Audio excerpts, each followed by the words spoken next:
Hello and welcome to my EVE Online tutorial. So I'm creating this video in order to help players who've done the in-game tutorial and they still have a lot of questions about how to actually play the game.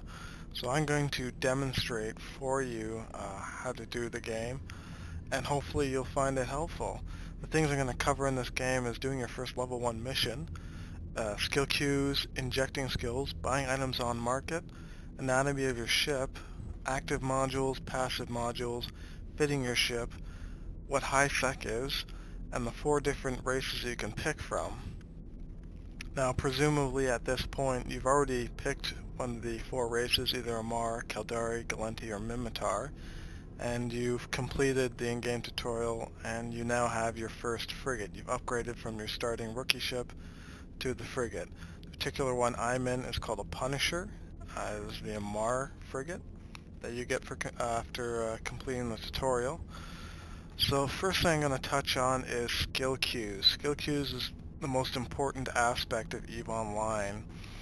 If you do not have your character training skills consistently, then you're falling behind. Now something very important I want to point out is you have 3 different characters to start from per account.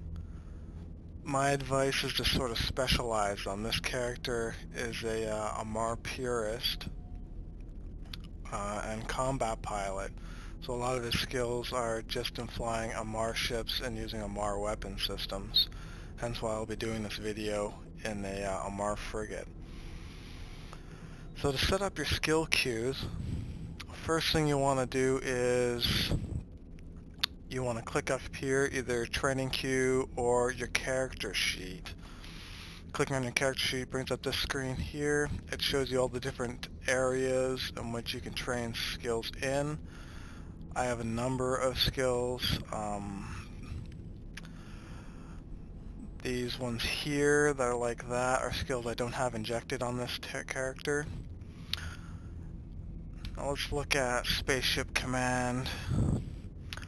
I took the liberty early of grabbing Caldari frigate and Mimitar frigate, as I don't have those trained up.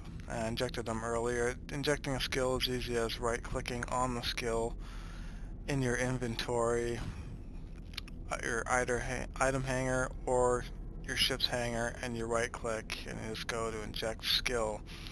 Adding it to your training queue once you've injected it, you can left-click, hold, and drag down into the training queue, and boom, there it is. Now I'm in a mega account, so I'm able to put as many skills as I want into my training queue as long as I don't exceed 50.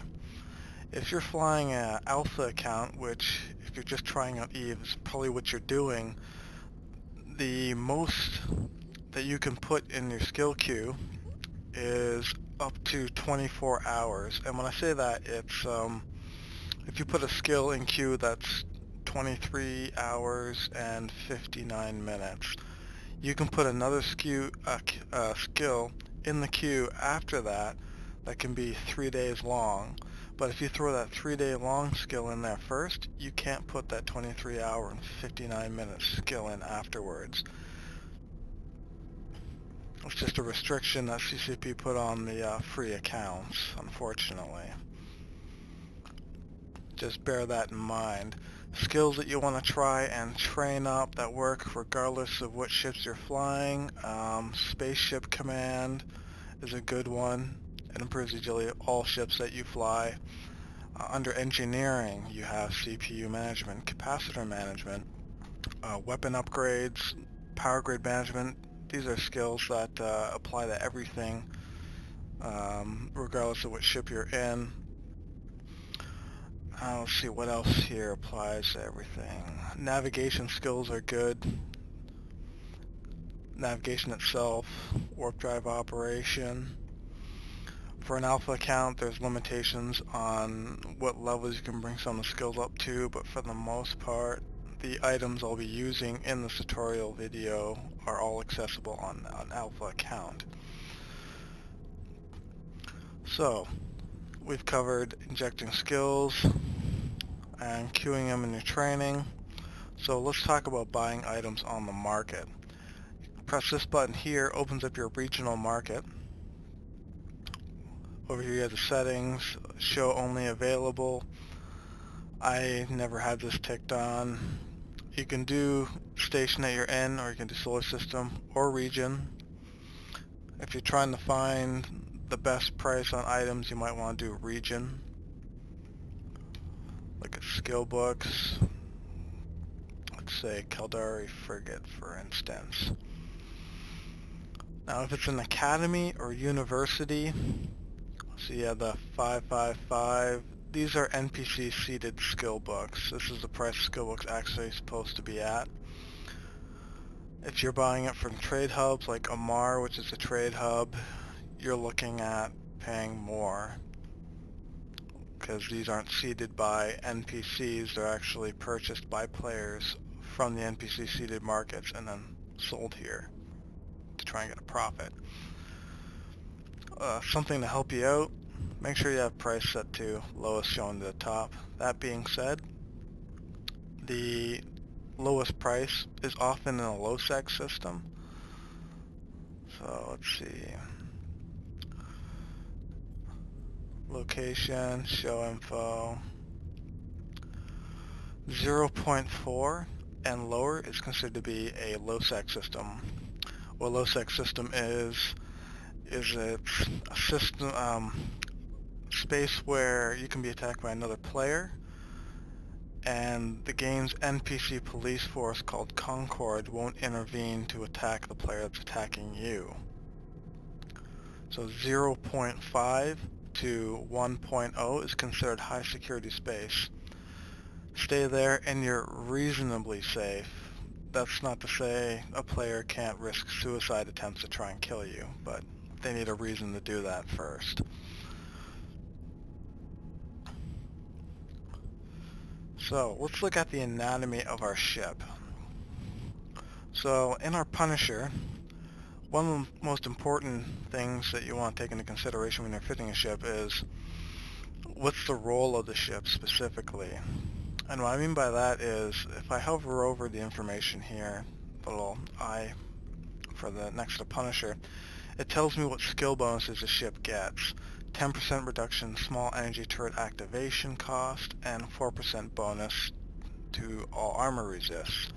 So right off the bat that tells me this is a ship that uses turrets, and it also has it's also an armor tanking ship.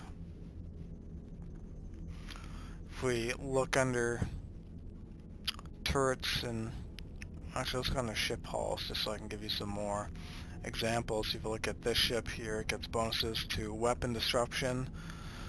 This ship gets bonus to small energy turrets and propulsion jamming systems. This one gets bonus to remote armor repairing systems, so that one's clearly not a frontline combat ship. So now that we know what ideally needs to go on this ship, that gives us some flexibility of what else we want to put on here. For instance, we have 4 turret slots. We can remove this small energy neutralizer and put a 4th turret, or we can leave that in. Originally, I had fit this ship for PvP and put some other modules on here that were for my previous video. So just for the purposes of this video, I'm going to unfit them just to show you how you can unfit modules.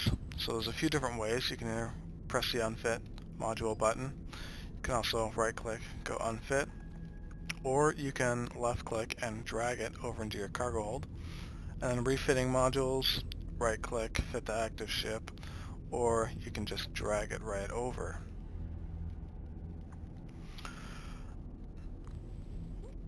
Now what's important to take note when you're fitting ships is how much CPU you have in total and how much is available, your power grid that you have available and in total, as all these modules use a different amount of CPU and power grid. Sometimes they use more CPU than power grid, so you got to keep that in mind.